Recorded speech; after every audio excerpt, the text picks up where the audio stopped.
Today we're going to be looking at my heritage DNA results. Now I do have a video of 23andMe and I'm currently waiting for these results. Something weird happened within the DNA process where they didn't have enough of my DNA in my spit or saliva, my DNA sample that I gave to them, so I gotta retake that test. So sorry if that video is taking long, but here we got my heritage DNA results. Quick backstory: I actually got the MyHeritage DNA test kit back in June, and I just kind of put it off. I held it off. I didn't really want to take it because I heard it wasn't as accurate. So then a couple weeks ago, I was like, you know what? I'm gonna just order me a 23andMe kit, and I'm gonna take the MyHeritage and see what I get from both companies. So here we're looking at my MyHeritage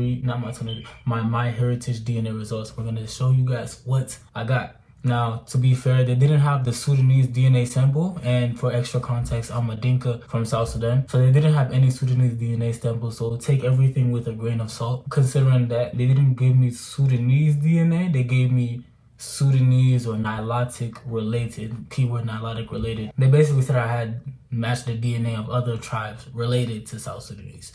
And my friends also told me like these are kind of like inaccurate as well. My friends all recommended 23andMe, but you know, I already had the test and I was like, you know what, I'm gonna just take it anyway.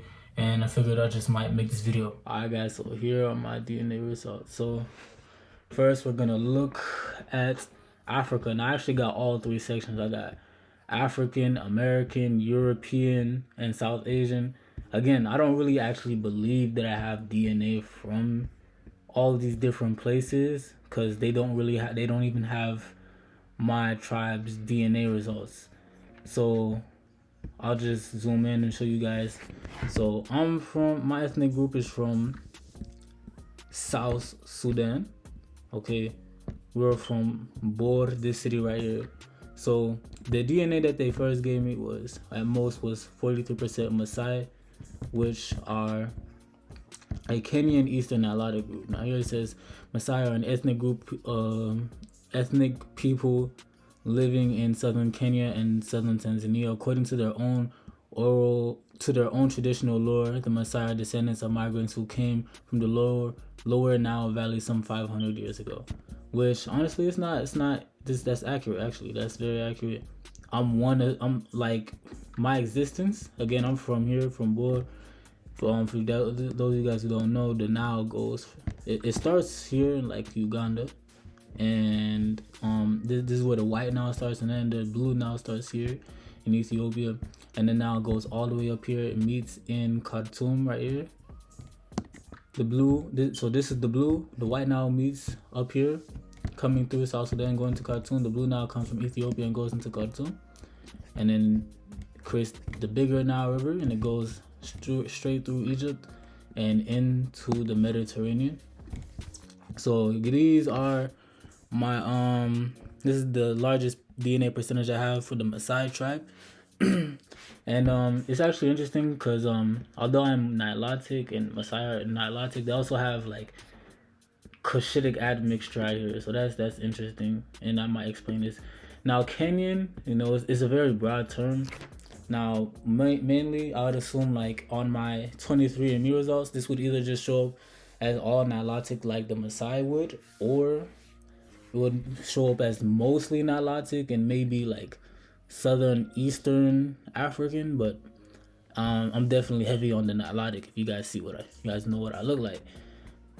And the reason why this is broad is because Kenya basically has almost all African groups. They have Cushitics, they have Nilotics, they have some Bantus, specifically Eastern Bantu. So this is why it's kind of like this percentage kind of like didn't really help me at all.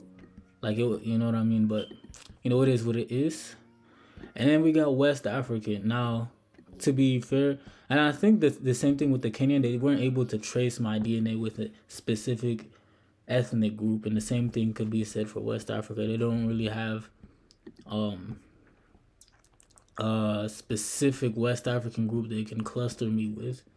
They just said like I guess that 5.4% of my DNA was generally related to West Africans, but they couldn't really like trace it to a specific West African group. You get me? And this might be explained through some Central Sudanic speakers. For those of you guys who don't know, when Dinka were coming into South Sudan from the Jazeera, which is a little bit right here southern of Khartoum. So in the early days when Dinka was coming to South Sudan, we were actually meeting different tribes that already lived in South Sudan. Some were already Nilotic tribes, and some were from these group of Nilo-Saharan speakers called Central Sudanic, and some of them had West African and Central African origins. So that's that. And then we got Somali. Now again, this is one of those results I'm kind of like predict less, because I don't know anyone in my family tree or in my family who is mixed with the Cushitic, let alone a whole Somali. But you know, that gets it interesting. Again, you got to take it with a grain of salt, because you don't know. You got to take it with a grain of salt, because you know they don't have my ethnic group's DNA. But at the same time, you never know. So here it says people of Somali extraction trace their heritage to the Horn of Africa because of the direct routes to Southeast Asia and the Indian Ocean. This right here, Southeast Asia, keep this in mind, because although I said I don't know anyone in my family who's Somali, the reason why I kind of gave it a chance as well is because I knew that I had some South Asian and Southeast. I had some Indian DNA and Malaysian, Filipino, and Indonesian DNA, and if I actually did have a Somali family or mixture in my family, that's probably where that could have came from. But yeah, so you know, genetically and culturally influenced by these areas, you know, Islam emerged directly on the opposite of the Somali coast in Arabia. Okay, early Somali Muslim scholars converted the entire region by the 7th century. So that's very interesting. Somali history, rich visual art, you know, etc. So Somalia, you know, Somalia, and Mesoamerican. Now this right here completely threw me off.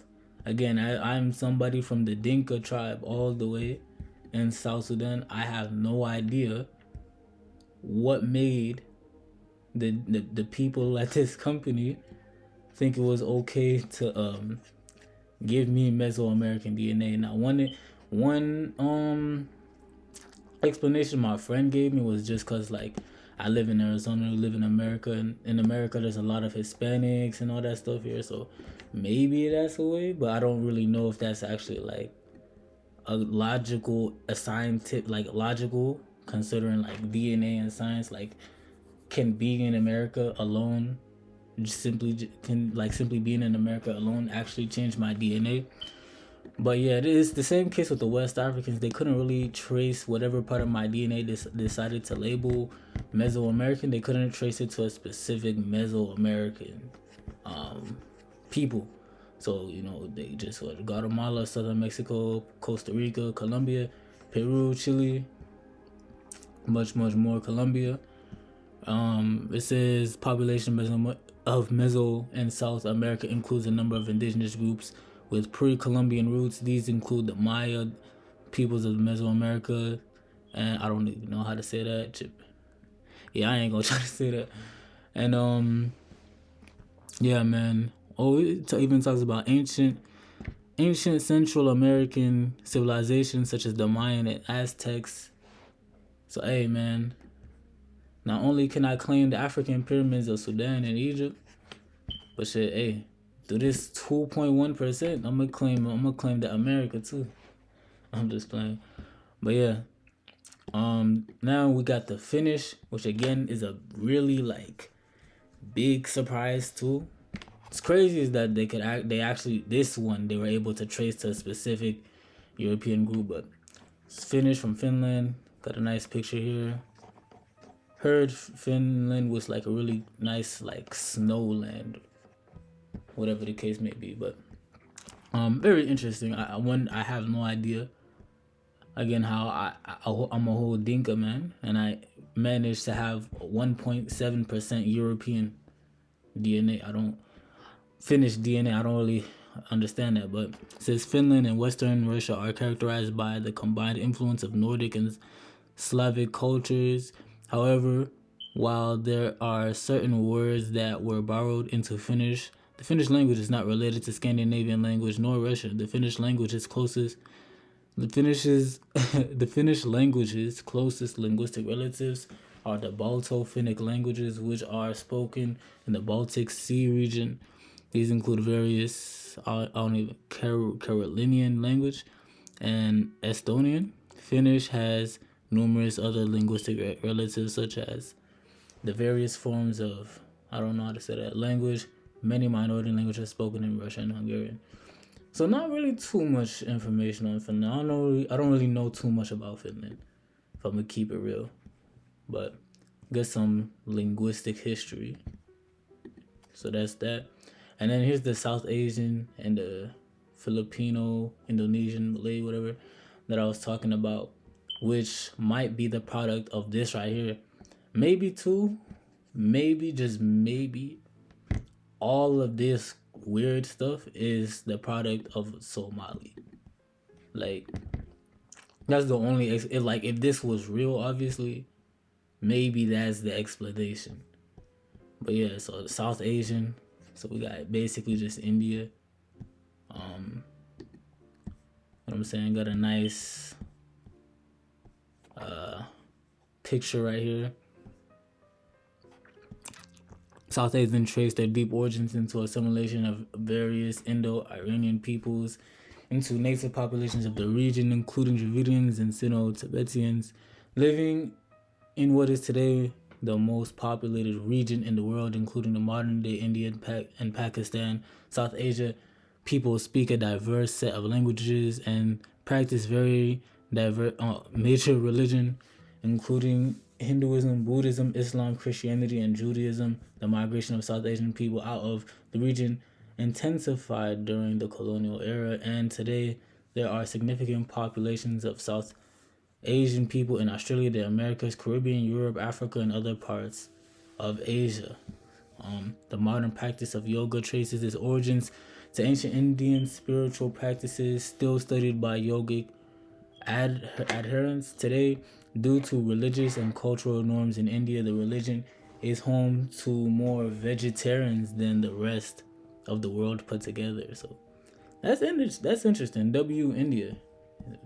According to this, they invented yoga, and they got some nice architecture going on there too, and a very dense population.